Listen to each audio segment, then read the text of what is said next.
Do you know the reason why you are so multi-talented? Why you're an actor, an actress, a singer, a dancer, a stand-up comedian, or whatever you do? Do you know why it goes deeper than I'm very talented? Yes. No, it goes very much deeper, and I'm going to tell you why, so stay tuned.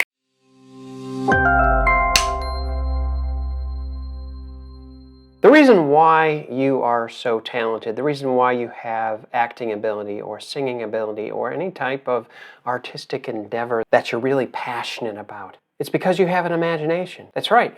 It's because you have an imagination. And this is what I'm going to talk to you about.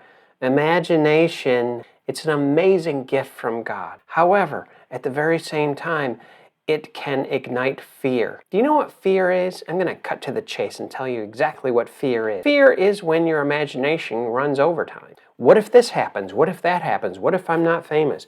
What if I lose my job? What if I do this? What if I don't do that? What if they don't like me? What if my parents hate me? What if, on and on and on it goes, okay? The whole thing about what ifs is it has a flip side, sort of like a coin. All right, heads or tails. You have, what if it doesn't work? What if it does? What if I'm not famous? What if you are? What if I don't graduate or land this audition? What if you do? You can go both ways, see? You can go both ways. Imagination is this, and I'm going to tell you by definition. Imagination is more important than knowledge. Knowledge is limited. Imagination encircles the world. Thank you, Albert Einstein. So let's review some famous people, shall we? Thomas Edison invented many, many things. One of them is the light bulb. But did you know he invented the photograph, the video camera, the camera? That's why we can make films. Then there's Benjamin Franklin, who discovered electricity. I don't know about the whole kite thing, but I do know this. He invented spectacles that you wear. He established the first newspaper business and many other things that we don't even think about because we take it for granted. Imagination is a gift from God. Remember when I said that? And I'll tell you why right now. When God created Adam, he was good. He wasn't perfect. Only God is perfect. But when he created him, there was no fear in the world. There was no what ifs. There was no uncertainties. There was no doubt because there was no devil, because the earth was given to him to till and to take care of. We were in charge, basically, you know? And then he gave in to the whims and the confusion of his wife Eve that was beguiled and confused by Lucifer. So therefore he gave the deed over to the enemy. And that's when what ifs came in. That's when too much imagination and too much thinking came in because we were lost, okay? We were lost and we didn't know. We were disconnected from our Creator. And so here we are today in an imperfect fallen world because of the choice of Adam. However, don't blame Adam and don't blame Eve because we have the choices today to receive. You're never a victim of your own free will. So your imagination is a wonderful gift. We can choose for good, choose for evil. It's like the two trees. Some people choose their imagination to create havoc and to create wars and things.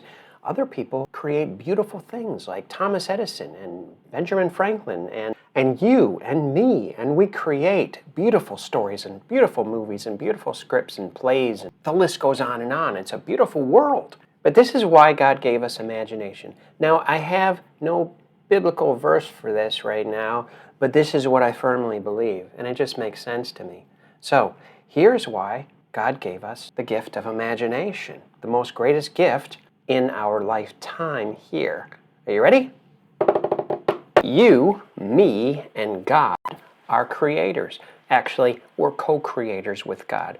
How do I know this? Because everything that we speak, everything that we use words for creates something. Seriously, will you marry me? Let's buy a house. Let's write a film script. Let's put together a film company. Anything that exits our brain out of our mouth creates something. That's why words are very important. The words are very powerful. And also I have to add to this. God gave us creativity and imagination, yes, because we are made in His image, but also He knew ahead of time, of course, what choice Adam would make. He gave us creativity to keep us out of trouble. That's what I said. He gave us creativity to keep us out of trouble. How many times do you feel peace and progression and confidence and lack of fear and hope and faith when you are focused on your mission in life? Whether that be acting or directing or producing or writing or painting a portrait of somebody, something artistic that has meaning and purpose and fulfillment. You stay out of trouble, don't you? Yeah, I know. So do I. Exactly. But the moment we deviate from our mission, deviate from our divine design that He gave you and me, we start going downhill. We start getting depressed. We start losing our vision. Because the Bible says, without a vision, my people perish. He doesn't want you to perish. That's why He put it in the Bible. He wants you to keep your vision. So you're creative. You're imaginative. Talk about a humbling experience. God gave you creativity to keep you out of trouble. Much like inner city kids in a less than favorable city are given things to do. Community service, group meetings, basketball, things that have a focus so they don't get into trouble. And they're always creative things, aren't they? They're positive things. They're leanings towards what's good instead of what's bad or destructive, which builds a better future for all of us. God's the same way. He's the perfect Father, and He looks down and He knows ahead of time what you're going to need and why you're going to need it. Your imagination keeps you out of trouble. So I have a question for you.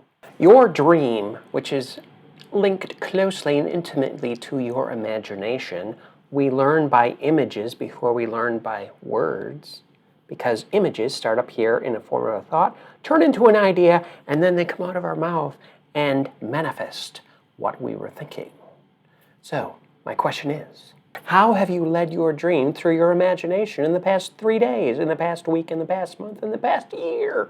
How have you led it along? Because it needs your leadership. Or did you take your imagination and threw it to the wayside because you're concentrating too much on survive and you're missing it? You're missing it. I'm telling you, you're missing it right now. The greatest gift on this planet Earth that God has given to us is our imagination. And if you ignore it, you will pay big time. Your dream will turn in on you and it will destroy you. Not because it's a bad thing, but because you're not feeding it. So it will die. Your dream will die to be a great actor, to be a great performer, a great voiceover artist, a great dancer or singer, wherever you're going in this field. So you have a responsibility now.